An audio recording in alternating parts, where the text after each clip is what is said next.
Assalamualaikum dan salam sejahtera. Bertemu dalam Soal Rakyat dan kali ini bersama dengan saya Faria On sebagai pengacara anda.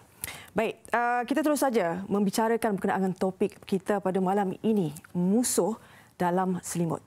Saya kira agak panas kerana sudut pandang topik kita pada malam ini berkait rapat dengan integriti anggota dan juga pegawai agensi penguatkuasaan dan juga keselamatan negara daripada menjadi dalang kepada pembelut. Kita terus berkenalan dahulu tetamu Soal Rakyat pada malam ini. Kita bersama dengan Datuk Ayub Han Maidit PJ sebagai Ketua Polis Johor. Assalamualaikum Datuk. Terima kasih bersama dengan kami. Waalaikumsalam warahmatullahi wabarakatuh. Baik. Terima kasih. Datuk, ini bukan kali pertama Datuk berada di gelanggang Soal Rakyat.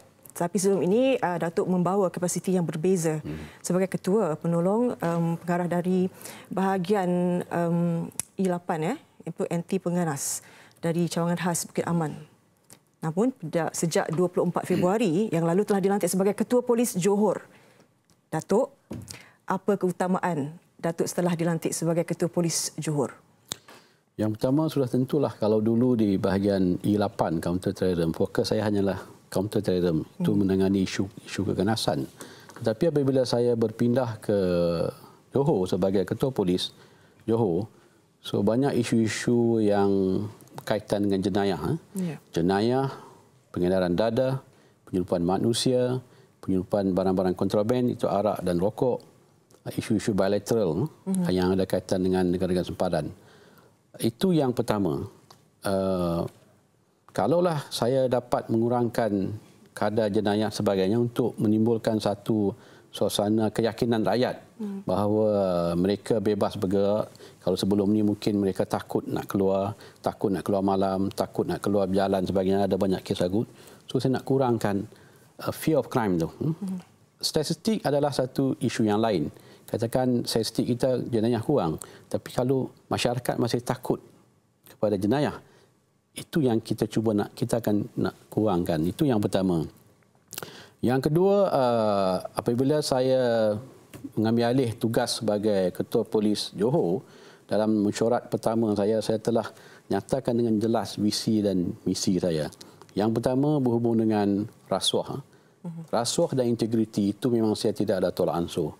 Yang kedua berhubung dengan aktiviti ataupun tindakan pegawai dan anggota polis yang bersekongkol dengan sedikit-sedikit penjenayahan. Itu pun saya tak akan tolak ansur.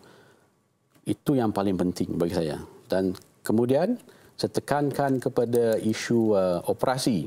Sebab waktu saya di Cawangan Khas, saya kebanyakan masa saya dihabiskan dengan Cawangan Khas, saya banyak terlibat dalam operasi-operasi. So, bila saya pergi ke Johor, saya tekankan operasi. Dan moto saya, tiada hari tanpa operasi. Sebab itu operasi yang kita buat di Johor ni berterusan. Bukan bermusim. Contohnya kalau ada satu isu, barulah kita nak buat. Kalau katakan ada kes seorang pemandu mabuk langgar, pegawai anggota polis meninggal, barulah kita nak buat operasi mabuk. Tak. Saya pastikan operasi itu berterusan. Begitu juga operasi-operasi ke atas elemen-elemen dadah. Kita buat berterusan. Begitu juga dengan operasi-operasi ke atas aktiviti perjudian, pelacuran sebagainya. Dan yang paling penting saya rasa, saya nak pastikan rakyat Johor berada dalam keadaan selamat, negeri Johor tenteram, aman, damai dan harmoni. Itulah misi ataupun fokus saya utama di Johor. Baik, bila Datuk cakap tadi operasi digerak gempurkan habis-habisan, banyak elemen yang telah ditekankan. Kita melihat bagaimana kontingen Johor, Polis Johor ni menjadi perintis, Datuk. Dari segi konteks membantras penyelundupan manusia. Itu pendatang asing tanpa izin ni lah. Jadi mungkin Datuk boleh kongsikan jugalah bagaimana gerak kerja Datuk dan juga kontingen Datuk sendiri. Kan dalam menumpaskan, kita lihat kembali bagaimana kejayaan baru-baru ini, sindiket penyelundupan parti antarabangsa yang telah mengarut keuntungan lebih 60 juta ringgit sejak 2014. Itu pastinya memerlukan operasi yang berskala besar, Datuk. Yang pertama, isu penyelundupan ni mula di-highlightkan, mula diketengahkan selepas COVID. Apabila kita ada ancaman COVID dan apabila saya menghadiri mesyuarat Jabatan Kuasa Keselamatan Negeri yang dipengerusikan oleh Yang Amat Berhormat Datuk Asni, iaitu Menteri Besar Johor, saya telah highlightkan bahawa lepas COVID ni akan berlaku kemasukan ramai-ramai pendatang-pendatang asing ni lah. Dan di situ pun walaupun sebelum kita melancarkan banking dan sebagainya, saya dah highlightkan bahawa kita perlu mengambil tindakan proaktif untuk memastikan semua pintu masuk kita, sama ada yang sah atau yang tidak sah, terutamanya yang tidak sah lah, dikawal rapi bagi memastikan tidak berlaku penyeludupan parti daripada negara-negara jiran lah, yang mana yang kes-kes COVID itu tinggi. Itu yang pertama. Dan di Johor ni, lepas pada mesyuarat itu, kami di Johor lah, kontijen Johor, telah merintis op pintas bersepadu selatan, iaitu yang dilancarkan pada 22 hari bulan April. Itu adalah gabungan antara PDRM, ATM, FMM, Polis Marine dan juga Custom Immigration. Saya telah lancarkan. Kolaborasi kita memang mantap. Dan selepas daripada itulah, model yang kami guna di Johor tu diguna pakai dalam op banking yang dilancarkan pada 13 Mei. Kolaborasi yang kita ada di Johor tu menjadi contoh kepada lain-lain kontingen untuk menangani isu penyeludupan manusia ni. Dan kami juga di Johor ni, kami adalah perintis. Kalau sebelum ni aktiviti menangani isu parti ni ditangkap bawah Atip Som, yang mana kita hanya tangkap tekong dan juga parti tersebut. Tetapi yang ejen-ejen tu kita tak dapat tangkap. So dengan idea yang diutarakan oleh Ketua Jabatan Siasatan Jenayah saya, Senior Assistant Commissioner Muhammad Yusof, beliau telah mencadangkan agar elemen-elemen ini ditangkap bawah jenayah terancang. So apabila ditangkap bawah jenayah terancang, kita dapat tangkap keseluruhannya. Ini format baru? Format baru. Ketua sindiket, tekong laut, tekong darat, yang yang menjaga rumah penampungan. Kemudian satu circle tu kita dapat, dan juga pelibatan pegawai dan agensi penguatkuasa yang terlibat. So kita dapat tangkap keseluruhannya. Sebelum ni kita hanya tangkap satu, dan saya tekankan daripada awal lagi, saya kata tak guna kita hanya menangkap parti. Parti ni akan datang 100-200 orang, tapi kalau kita tangkap tekong, kita rampas bot, kita akan dapat memastikan kita akan dapat melumpuhkan aktiviti penyeludupan manusia, dan model ini yang digunakan di seluruh Malaysia, alhamdulillah. Dan yang lebih menariknya apa kita mendengar, boleh kita perlihatkan bagaimana nama Datuk sendiri sebagai jenama Bahadullah juga yang menjadi meniti bibir di kalangan penjenayah ni. Yang tangkapan membabitkan 23 anggota dan pegawai dari agensi penguatkuasa dalam menjadi dalang penyeludupan parti ini, Datuk. Saya rasa itu antara yang terbesar juga, kan? Sebab yang pentingnya bagaimana, sebab mereka ni menjadi semakin kebal, Datuk, kalau tidak ada orang yang memberi bantuan gaib ini. Jadi mungkin apa tindakan selanjutnya, Datuk? Sebenarnya tangkapan yang kita buat ke atas 23 pegawai dan anggota agensi penguatkuasa inilah, saya rasa kali pertama tangkapan besar-besaran yang dilancarkan oleh pihak polis. 14 daripada yang kita tangkap ni adalah pegawai dan anggota polis sendiri. Sementara 4 adalah daripada pegawai dan anggota tentera, dan lagi 5 adalah pegawai immigration. Belum pernah lagi dalam sejarah yang saya ingat saya lah, seramai 23 ni pegawai dan anggota agensi penguatkuasa yang ditangkap. So, kami yang rintis. Bagi saya inilah dah sampai masanya kita tidak boleh lagi bertolak ansur. Sebab aktiviti penyeludupan parti ini bukan benda yang baru di Johor. Johor ni dipanggil Southern Gate. So di mana-mana parti yang nak masuk ke Malaysia ni pada negara jiran pada Malaysia, Johor di transit. Sama ada nak masuk ataupun nak keluar. Dan pelibatan agensi, pelibatan pegawai dan benda yang lama. Sama di pihak polis, pihak tentera, pihak FMM, pihak Navy, Marine sekalipun. Sudah sampai masanya kita perlu mengambil tindakan tegas. Kalau kita tak ambil tindakan tegas, benda ini akan berterusan. Sebab tu bila kita tangkap, kita dapat lumpuhkan keseluruhannya. Tapi Datuk, apa yang Datuk buat ni, mungkin ada segelintir yang tak puas hati, Datuk, dengan ketegasan dan juga tindakan Datuk ni. Apatah lagi, ini kali pertama membabitkan anggota dalam inilah. Kita mempercayai, sebab rakyat mempercayai bahawa agensi penguatkuasaan dan juga keselamatan negara, kan, agensi keselamatan, mereka inilah sebenarnya menjadi orang barisan hadapan. Bagaimana, Datuk? Sudah komen tentulah Datuk? apabila kita mengambil tindakan tegas, banyak pihak yang tidak akan berpuas hati. Sama ada pihak penjenayah ataupun pihak agensi penguatkuasa yang terlibat sendiri pun mungkin. Tapi bagi saya ini adalah sebilangan kecil. Yang ini yang perlu dibersihkan, dihapuskan, ditangkap, dikeluarkan daripada agensi kita. Kalau kita tak keluarkan, benda itu akan habis. Dan bagi saya, mana-mana pihak boleh kritik, boleh bercakap, sama ada dari kalangan agensi penguatkuasa, dari kalangan polis ni pun mungkin ada yang tidak bersetuju dengan cara saya, mungkin ada yang berpendapat, oh Datuk tak boleh buat tindakan macam ni, ini akan mencemarkan imej PDRM sebagainya. Bagi saya itu waktu tu dah habis lah, zaman tu dah habis. Kita kena betulkan, kita kena ambil tindakan tegas. Kalau kita tak tegas, sampai bila-bila pun isu ni tak akan habis. Dan saya yakin tindakan saya ambil ini mendapat sokongan daripada pucuk pimpinan, daripada YDH Tan Sri IGP sendiri, daripada Menteri Dalam Negeri sendiri, daripada PM sendiri dan daripada kerajaan sendiri yang menekankan isu integriti dan juga accountability. Saya yakin misi dan visi saya selari dengan misi dan visi yang ditetapkan oleh kerajaan dan juga pucuk pimpinan KDN dan pucuk pimpinan PDRM. Kalau kita melihat seperti ini, Datuk, kan, mungkinlah, betulkan saya kalau saya salah, dikatakan macam rasuah ini dah menjadi satu budaya yang besar. Kan? Maknanya kalau misalnya katalah kita dalam 10 orang, hanya satu orang saja yang ingin melakukan, nak bersihkan imej itu, tapi 9 yang lain berada dalam budaya itu, cabaran yang Datuk perlu hadapi. Bagaimana? Cabaran ada di mana-mana. Kita jangan takut. Dan prinsip saya, pegangan saya, adalah kita perlu membuat perubahan. Tak semestinya kita buat perubahan tu, kita ambil tangkap 23 orang, isu rasuah tak akan timbul lagi. Tak. Ya. Tetapi yang paling penting, kita mengambil tindakan pertama, kita mengambil inisiatif untuk membetulkan keadaan tersebut. Ya. Kalau kita tidak ada keyakinan, siapa yang akan membawa perubahan?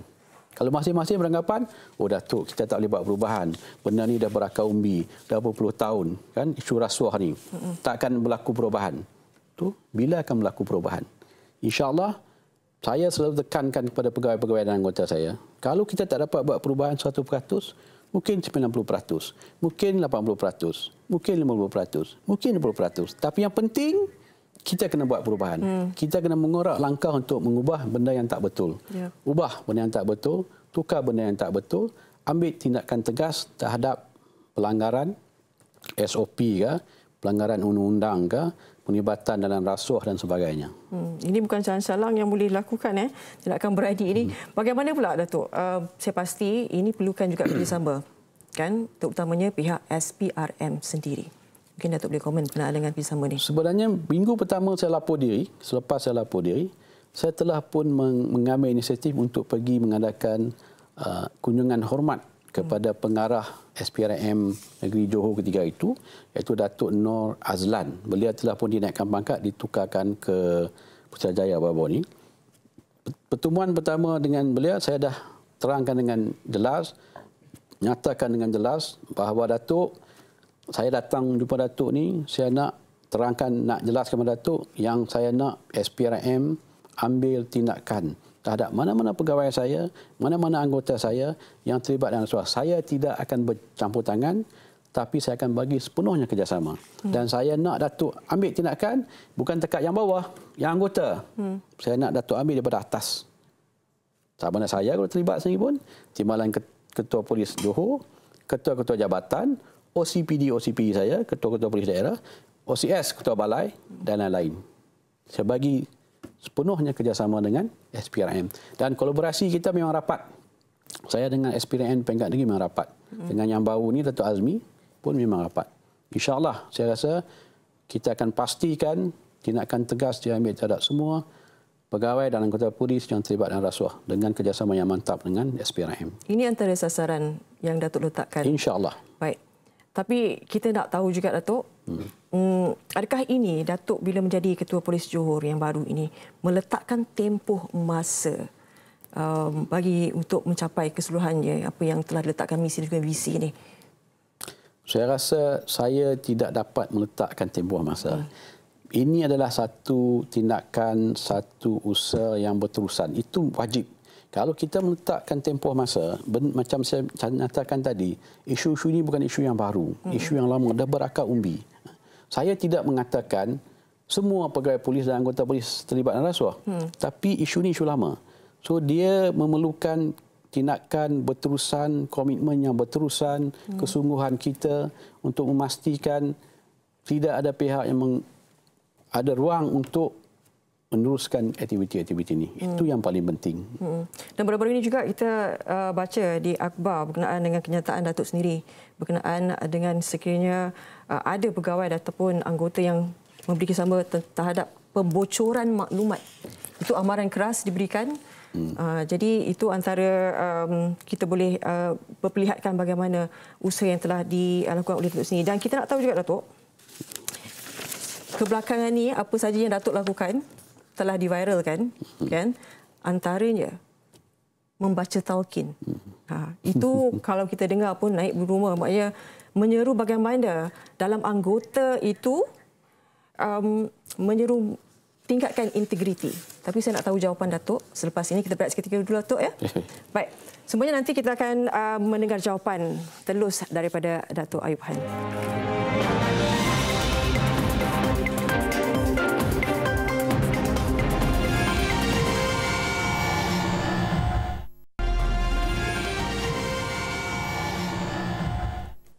Baik, kembali semula dalam Soal Rakyat dan kita masih bersama dengan Datuk Ayub Han, Ketua Polis Johor. Dan sebelum kita berehat seketika tadi, saya ada nyatakan berkenaan dengan soalan apa saja yang Datuk lakukan sekarang ini menjadi buah mulut netizen dan tularan. Antaranya membaca talqin ketika perhimpunan bulanan Polis Johor bulan lepas, Datuk, ya? Ya, betul. Baik. Membaca talqin ini pastinya ada mesej yang tertentu ingin Datuk bagi tahu kepada seluruh warga PDRM itu. Jadi sebenarnya apa objektif Datuk, ya, membaca talqin itu? Yang pertama, saya berpendapat itulah kaedah yang paling mudah difahami dan paling efektif. Kalau kita nak tekankan bahawa kita sebagai pegawai polis, anggota polis, khususnya beragama Islam ni, betapa pentingnya kita mengingati bahawa kita ni takkan hidup sepanjang masa. Kita akan meninggalkan dunia, kita akan tinggalkan dunia ni, dan setiap benda yang kita buat di atas muka bumi ini akan ada pembalasannya. Dan talqin ni biasanya memang kita baca di pusara orang dah meninggal, tapi tujuan talqin dia baca tu untuk orang yang masih hidup, bukan untuk orang yang dah mati.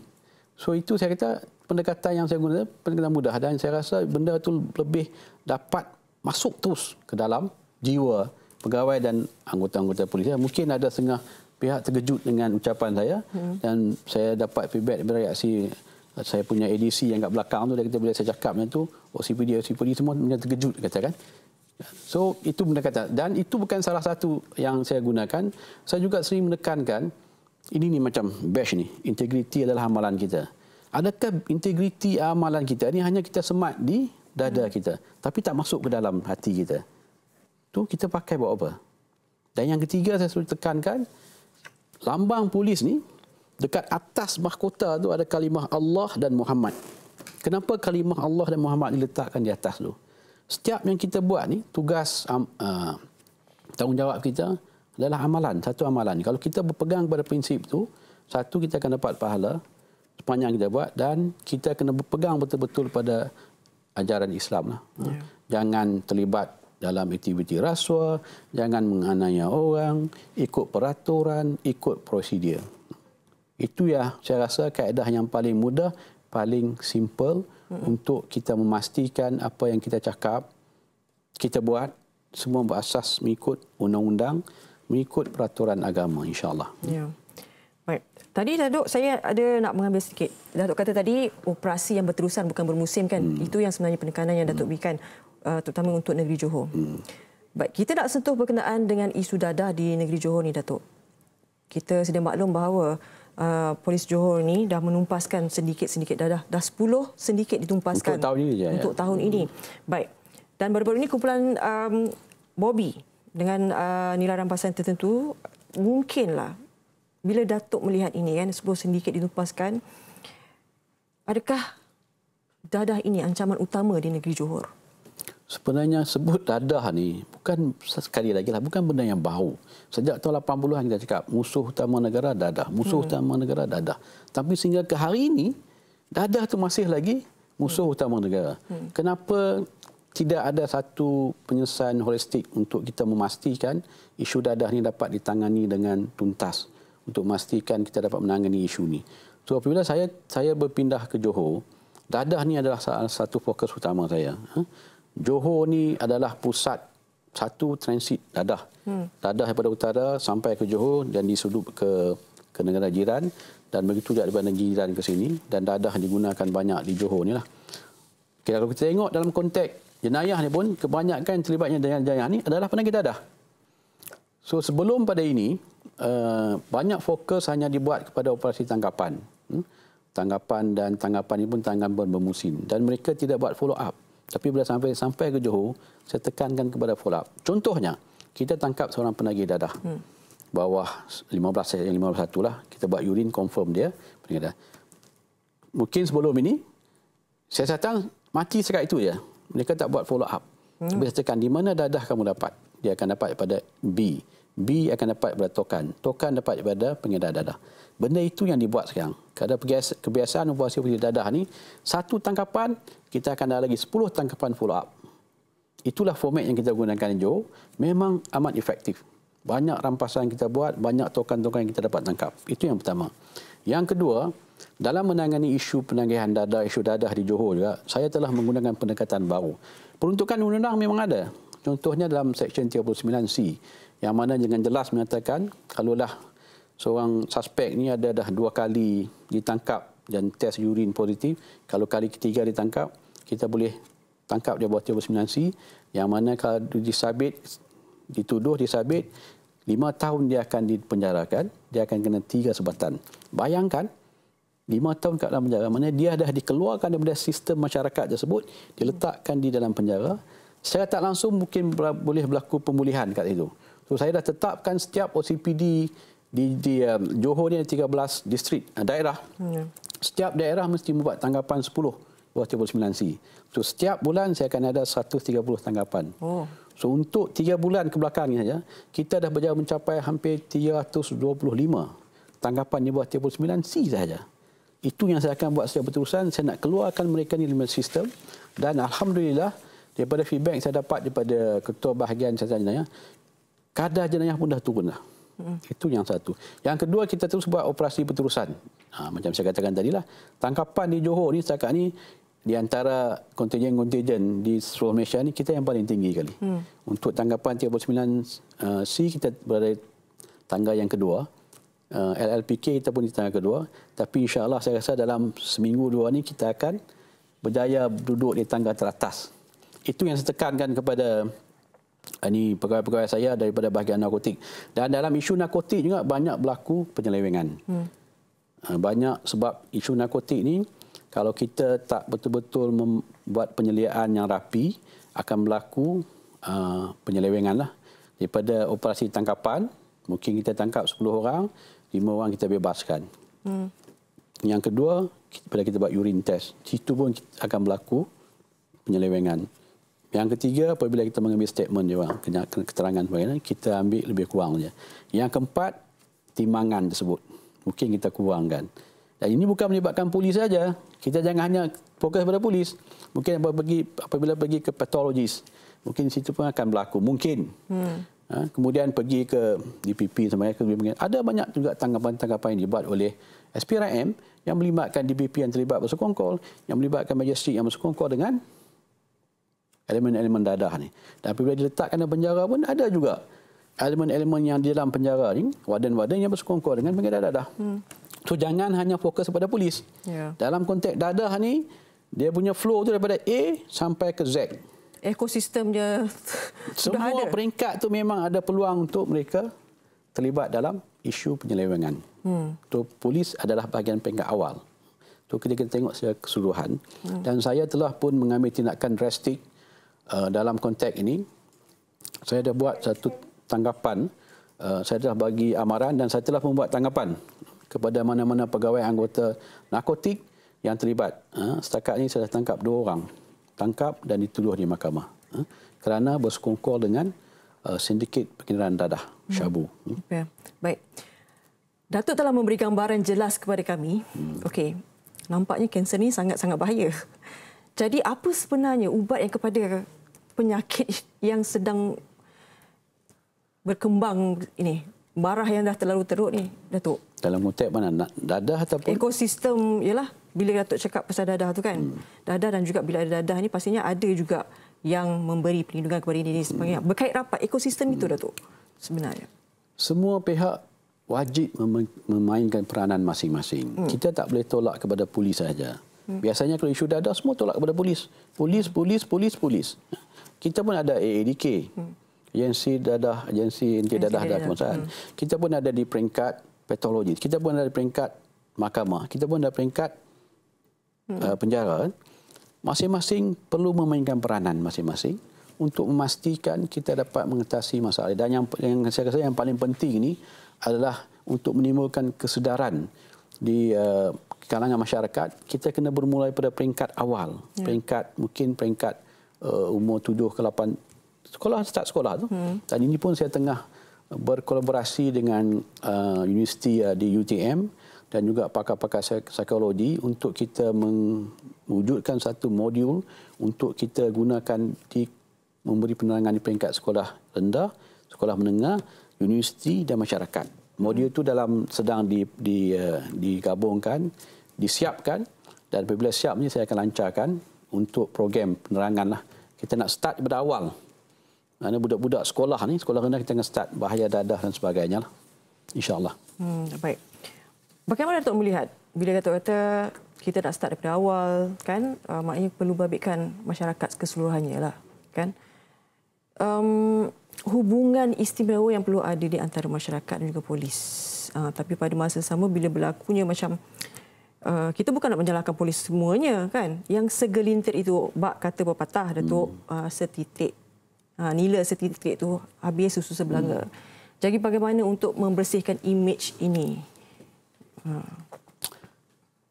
Ini moto polis lah. Polis dan masyarakat berpisah tiada. Memang polis kita saling memerlukan antara satu sama lain. Dan banyak daripada insiden-insiden jenayah sebagainya ini, masyarakat tidak memainkan peranan. Saya ambil contoh yang senang, yang simple.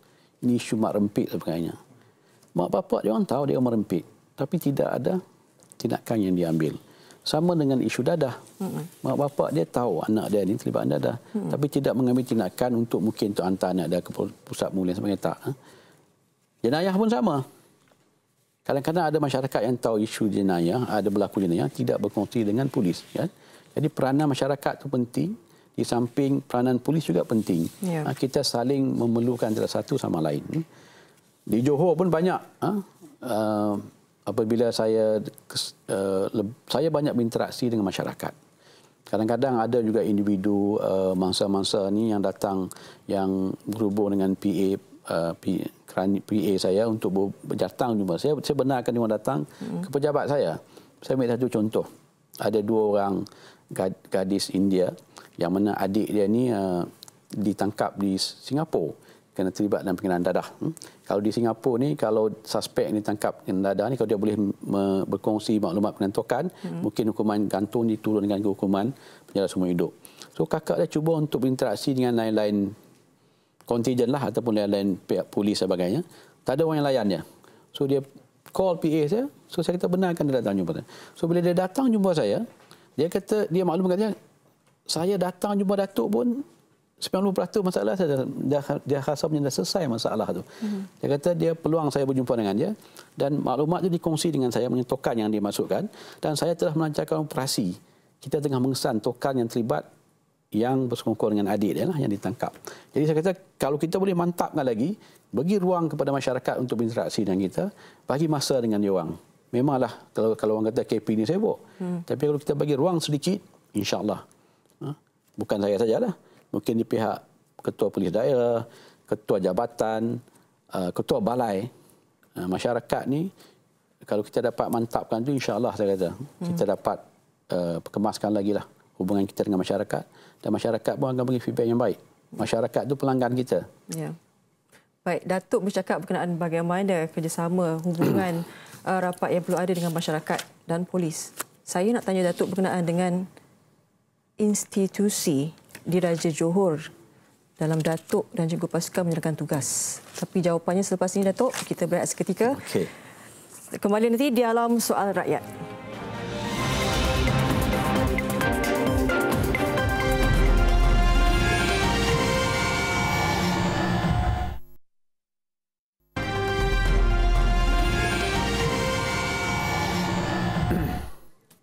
Baik, terima kasih kerana setia bersama kami dalam Soal Rakyat dan kami masih lagi membicarakan berkenaan dengan musuh dalam selimut bersama dengan Datuk Ayub Han, Ketua Polis Johor. Baik, Datuk, baru-baru ini 9 Ogos yang lalu, kita tahu bagaimana kontingen Johor telah menumpaskan sindiket pemburuan haiwan eksotik dan menggunakan senjata api haram.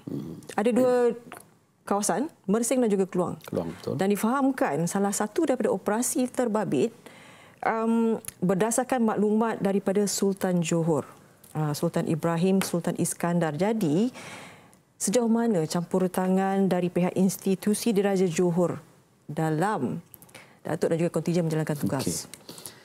Saya melapor diri ke Johor pada 24 bulan Februari.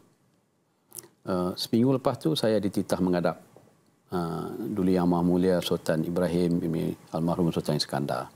Dan pada pertemuan pertama dengan Kebawah Duli Tuanku, Kebawah Duli Tuanku telah memaklumkan titah kepada saya bahawa banyak isu-isu yang di Johor ni menggunakan nama Tuanku tanpa kebenarannya lah. Maksudnya ada pihak tertentu yang tidak bertanggungjawab menggunakan nama Tuanku. Yang kedua, Kebawah Duli Tuanku telah titah kepada saya agar lancarkan sebarang operasi. Tuanku tidak ada sebarang masalah untuk menyekat sebagainya. Dan berhubung dengan isu pemburuan haram ni, memang betul. Operasi pertama di Mersing. Dan di situlah Kebawah Duli Tuanku memaklumkan kepada saya bahawa ada satu plate kenderaan yang turut terlibat. Daripada nombor plate kenderaan itulah saya membuat semakan dan kita mendapat tangkap 3 lagi suspek di Keluang. Itu maklumat daripada Kebawah Duli Tuanku lah. Maklum kepada kita tangkap. Itu yang pertama. Yang kedua, ada satu juga insiden di mana di Johor ni saya telah mengarahkan Ketua Trafik Johor Seperti Kumar untuk melancarkan operasi ke atas kenderaan perdagangan. Ini melibatkan lori, bas sebagainya lah. So, bila kita lancarkan operasi ke atas kenderaan perdagangan berterusan, so ini melibatkan lori-lori sebagainya, lori tanah sebagainya. So, selepas seminggu lancarkan, sudah ada bunyi-bunyi ataupun komen-komen daripada ni mengatakan ini lori ini ada kaitan dengan Kebawah Duli Sultan sebagainya. Dan saya kata apa? Saya pergi, saya mohon menghadap ke Kebawah Duli. Dan apabila saya menghadap, sebelum saya sempat nak habis cerita lagi, Tuanku dah kata, Datuk, ini mesti ada orang menggunakan nama saya yang mengatakan lori ini ada kaitan. Tak ada, Datuk kata. Datuk terus lancarkan operasi. Tidak ada kaitan dengan saya pun. Lori pasir, lori tanah. Kan? Jadi, itu yang mesej yang saya maklumkan dekat pegawai-pegawai saya dan juga semua masyarakat Johor. Jangan sekali-kali menggunakan nama Kebawah Duli Tuanku untuk menjustifikasikan tindakan tak betul mereka. Setakat ini, alhamdulillah, Kebawah Duli Tuanku memberi sokongan padu kepada semua tindakan polis kontingen Johor untuk mementeras jenayah, untuk mementeras rasuah, untuk mementeras sebarang aktiviti yang melanggari undang-undang. Datuk tak rasa Datuk orang baru, Datuk umpama mengejut harimau sedang tidur, Datuk. Apa yang Datuk lakukan ini memang betul untuk menjaga keamanan dan keselamatan negeri Johor itu. Tapi bagi mereka, umpama Datuk dah macam kacau lain, Datuk. Jadi ancaman, ugutan, apa tak lagi kita berfikirkan bukan apa yang Datuk lakukan ini mungkin memberi kesan kepada orang di sekeliling Datuk sendiri, keluarga dan sebagainya. Datuk, bagaimana? Yang pertama, ini bukan kali pertama harimau ni dah bangun. Dah banyak kali dah saya bangun sebelum. Sebab tu saya di bahagian counter terrorism, saya mengambil tindakan yang tegas. Macam selalu saya cakap kan lah. Ada juga orang politik yang tidak bersetuju dengan tindakan saya ambil waktu tadi, bahagian counter terrorism. Tapi saya tegas dan saya jelas bahawa polis ni adalah agensi penguatkuasa undang-undang. Kalaulah kita tidak membenarkan polis menguatkuasa undang-undang, so di mana kedudukan polis? Dan kita bercakap dalam konteks yang luas. Kita selalu mengaitkan, mengambil contoh dengan negara maju. Tapi dalam pada masa yang sama, apabila pihak polis nak menguatkuasa undang, ada halangan, ada tentangan. Saya merujuk pada kerajaan sebelum ini lah. Ahli-ahli politik tertentulah, bukan kerajaan, ahli politik tertentu. Jadi sebelum ini pun dah banyak kali harimau ini telah dikejutkan. Ini bukan kali pertama. Dan apabila saya ke Johor, itulah prinsip yang saya pegang. Saya akan terus menguatkuasa undang-undang. Memang akan ada ramai orang yang tak berpuas hati. Orang yang telah elemen-elemen yang ada kaitan dengan penjenayah sebagainya, ataupun agensi penguatkuasa yang bersekongkol mereka telah selesa dengan apa yang ada sebelum ni. Apabila saya pergi, saya cuba nak buat operasi, mereka memang ada orang yang marah. Tapi yang paling penting bagi saya akan bekerja secara ikhlas, saya akan menekankan kepada prinsip integriti, saya nak membetulkan, nak mengemaskan, nak memulihkan persepsi masyarakat terhadap pihak polis. Polis ni tidak boleh membuat perubahan, polis ni perlu ada agensi luar untuk memantau tindakan ataupun isu-isu tertib, pelanggaran tertib. Kita boleh membuat perubahan di dalam, kita boleh membetulkan sebarang kesilapan, sebarang kelemahan dan sebarang salah laku pihak polis. Kita boleh betulkan daripada dalam. Itu yang saya nak buktikan dan saya dah buat pun. Adakah ini Datuk guna pakai juga pengalaman Datuk sebelum ini, kan, di bahagian counter terrorism? Sebab bagaimana kita itu lagi strateginya ialah peluang yang hebat dalam menangani Daesh, pengganas, dan bagaimana Datuk serapkan ini untuk membanteras jenayah dalam negeri? Sebenarnya kalau kita lihat dalam konteks menangani keganasan ataupun jenayah ini, ancaman ataupun pendekatannya sama. Saya menggunakan pendekatan sebab itu saya ancaman khas. Kita collect intelligence. Daripada intelligence kita convert jadi evidence. Evidence kita buat pendakwaan. Dan saya punya prinsip, saya selalu cakap dengan pegawai penyiasat saja, apabila kita akan buat operasi penuntutan, ditangkap, kita mesti berusaha untuk menuduh mereka di mahkamah. Dan apabila kita tuduh di mahkamah, kita perlu pastikan mereka disabit. Walaupun itu bukan tugas kami, tapi kita pastikan siasatan yang buat itu lengkap, padat, mantap. Memudahkan pihak pendakwa raya untuk bawa kes ini ke mahkamah. Ada satu soalan yang saya jawab lagi berhubung dengan ancaman yang boleh mengancam orang sekeliling saya lah. Dan saya rasa sebagai pegawai polis, itulah asam garam. Bukan saya seorang saja yang menerima ancaman. Semua orang menerima ancaman. Cuma mungkin tahap ancaman itu berbeza. Sebab saya ke depan. Dalam isu keganasan saya ke depan. Jadi saya ini dijadikan target. Mereka memang cukup anti saya dan mereka yakin kalau saya ni dapat dilemahkan ataupun saya dapat dihapuskan, maknanya mereka boleh buat apa yang mereka nak buat. Tapi insya-Allah bagi saya selagi kita kerja dengan ikhlas, kita yakin dengan pegangan agama kita, yang selebih itu kita serah pada Allah insya-Allah. Ya. Datuk, antara cabaran saya rasa kepada PDRM sendiri dalam yang 2020 ni Datuk, pastinya media sosial. Itu cabaran baru juga, kan? Sebab rakyat sekarang lebih beranilah nak tampil, buat aduan. Mungkin jalan yang paling sikat, okey, terus tularkan. Jadi bagaimana sebenarnya respon pihak berwajib lah?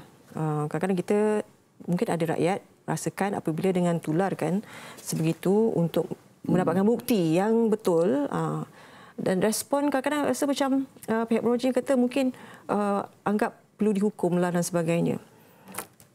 Pendapat Datuk lah sendiri, peranan media sosial dalam kita untuk membantas jenayah ni, kan, antara masyarakat dan juga polis. Saya rasa kita tidak dapat lagi berada di dalam environment yang lama. Sekarang ni semuanya media sosial lah. Apa yang dibuat, apa yang kita buat, orang boleh rakam, hantar video sebagainya lah, bukti.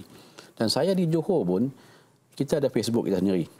Facebook kontingen Johor ni, kalau di kalangan kontingen kita yang nombor 1 lah.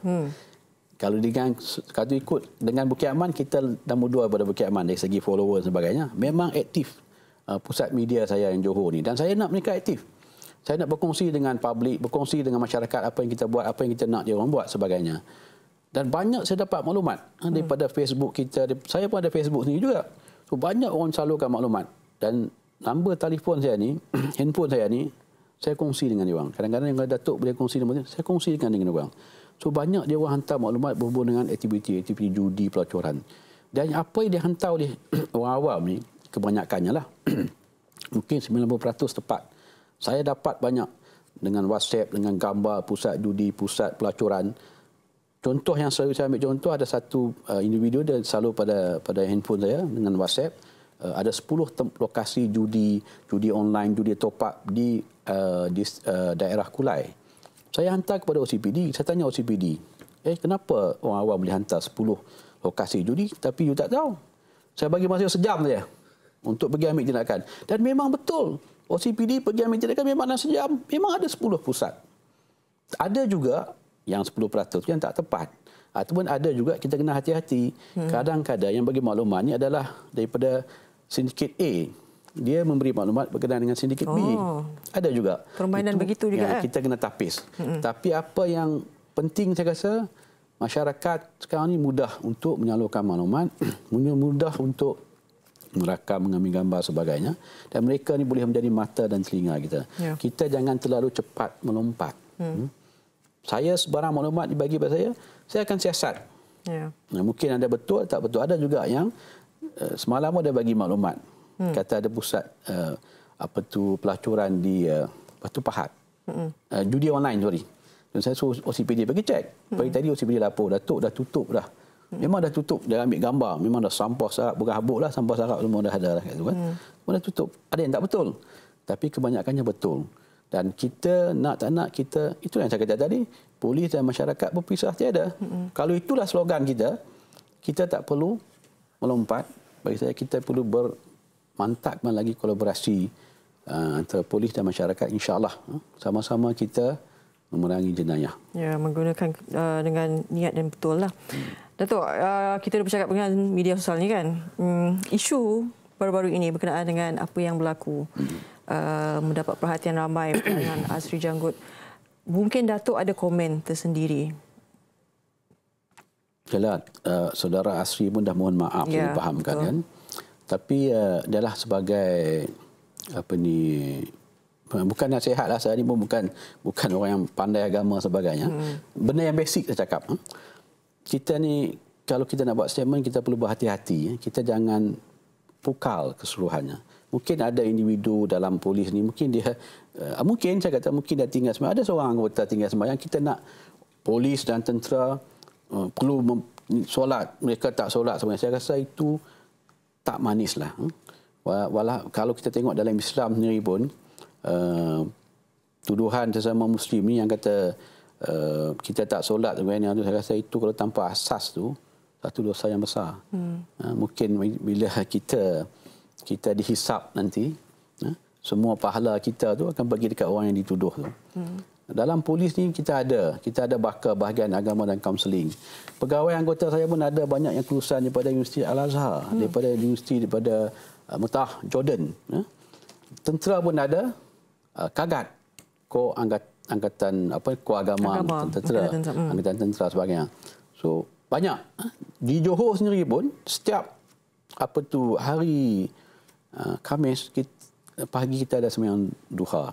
Semua distrik buat. Tapi saya tak share live lah. Tapi kita buat. Kan? Dan saya rasa ini untuk peringatan untuk saya jugalah. Untuk kita semua perlu berhati-hati. Mungkin niat kita tu baik, cara penyampaian kita tu kurang manis. Yang paling penting, kita boleh tegur, kita boleh kongsi, tapi hati-hati dengan jangan kita pukalkan ke semua tu, mengatakan apakah anggota polis, anggota tentera ni tak semayang, kena diperkemaskan semayang. Kita pun belum tentu lagi amalan kita diterima ataupun tak terima. Jangan menilai orang ni dari segi pakaian, dari segi luaran. Mungkin dia berpakai songkok, dia pakai kepiah lebay, dia ada janggut, kan? Tak semesti dia akan masuk syurga. Tak tahu, kan? Baik. Tu hati-hati tu. Datuk, saya nak tanya, saya lupa tadi nak tanya.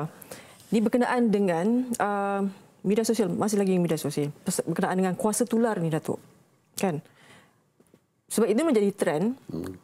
Katalah kronologinya dah bagi buat report dan sebagainya, tapi masih tidak ada tindakan.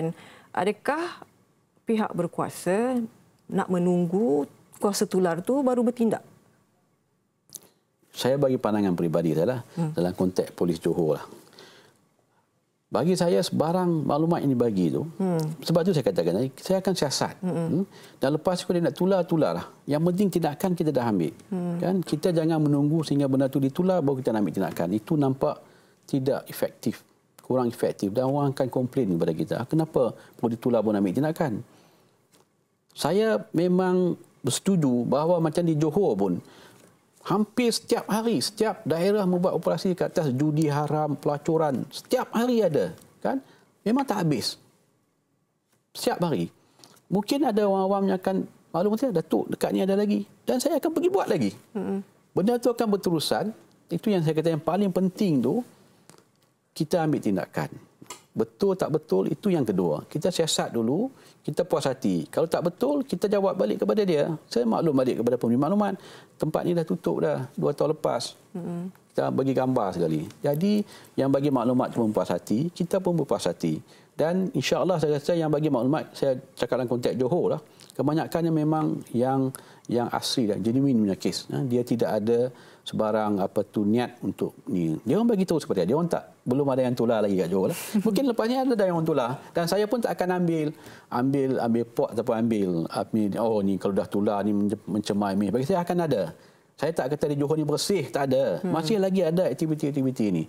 Judi, pelacuran, dadah masih ada lagi. Saya tak kata bersih, Johor ni dah bersih sejak sapi, tak ada.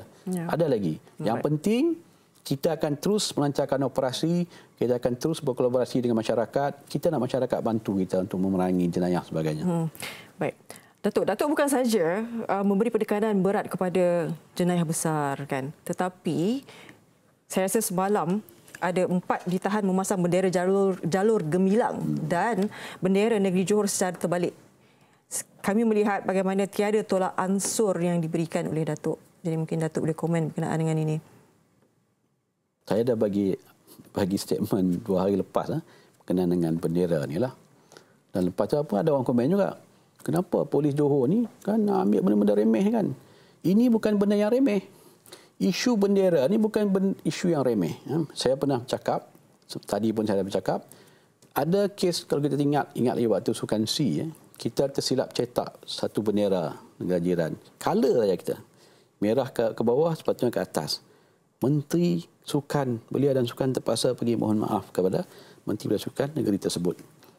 Itulah tahap betapa pentingnya bendera dan maruah bendera ni. Ada orang cakap juga, kita bagi nasihat cukuplah. Ada benda yang polis boleh bagi nasihat. Tapi fungsi utama polis ni adalah menguatkuasa undang-undang. Kita dah bagi ruang untuk dia orang.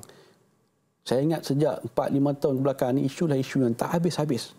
Saya dah bagi amaran sekali, dan semalam ada satu kes, memang saya akan tangkap. Saya kata saya akan tangkap bukan yang memasang bendera, tapi termasuk pemilik kelang, pengurus syarikat, yang bahagian personel kerani yang boleh ambil.